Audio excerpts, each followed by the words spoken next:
जो लोग आज मजलिस इत्तेहादुल मुस्लिमीन से सवाल करते हैं, मेरे सवाल का जवाब दो। कैसे बीजेपी जीत गए और कैसे राहुल गांधी अमेठी की लोकसभा की सीट, जो उनके बुजुर्गों की सीट थी, वहां पर स्मृति ईरानी से इलेक्शन हार गए। वायनाड जाते हैं, वहां जीत जाते हैं। क्यों जीतते हैं? क्योंकि वहां पर 30% मुस्लिम अकलियत का वोट है। इसका कोई जवाब नहीं दिया जाता।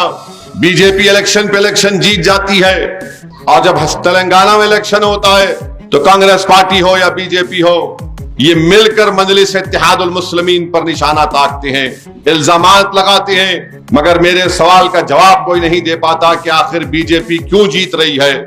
सिकंदराबाद का पार्लियामेंट का इलेक्शन हुआ, मजलिस का कोई उम्मीदवार नहीं था। सिकंदराबाद के पार्लियामेंट के इलेक्शन में बीजेपी जीत गई।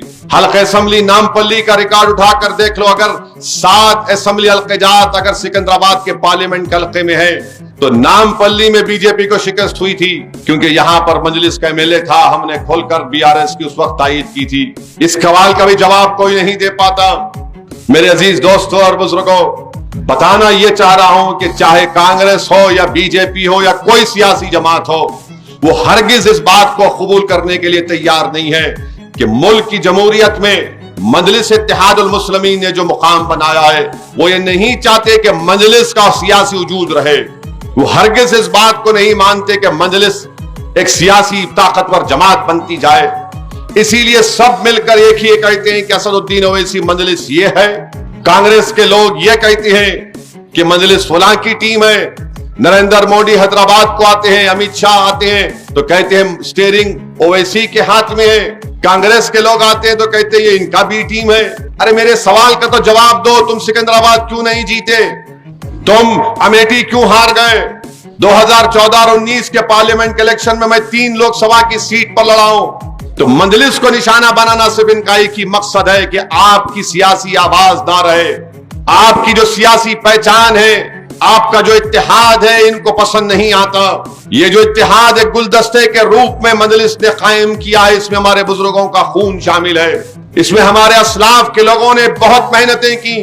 इसमें यही हल्के असेंबली नामपल्ली के मोहम्मद गौस की शहादत इसमें शामिल है। मेरे अजीज दोस्तों और बुजुर्गों, मजलिस की अहमियत को समझिए आप। मजलिस से इतनी नफरत आखिर क्यों है?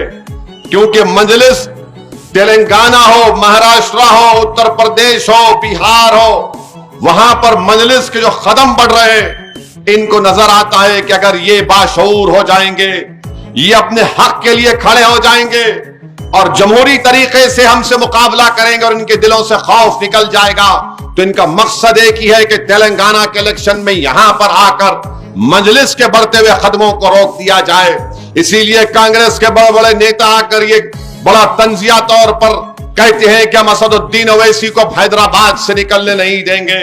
इनके बोलने का मकसद क्या है कि हम हैदराबाद में ही रहे, हम हैदराबाद से बाहर ना निकले। क्यों नहीं निकलना हैदराबाद से बाहर? ताकि वहां पर वो अपनी मनमानी कर सके, इस्तेसाल कर सके, दबा सके, और हमेशा हर इलेक्शन जब आता है तो मौत उनको दिखाकर खौफ में आपका वोट को हासिल कर ले।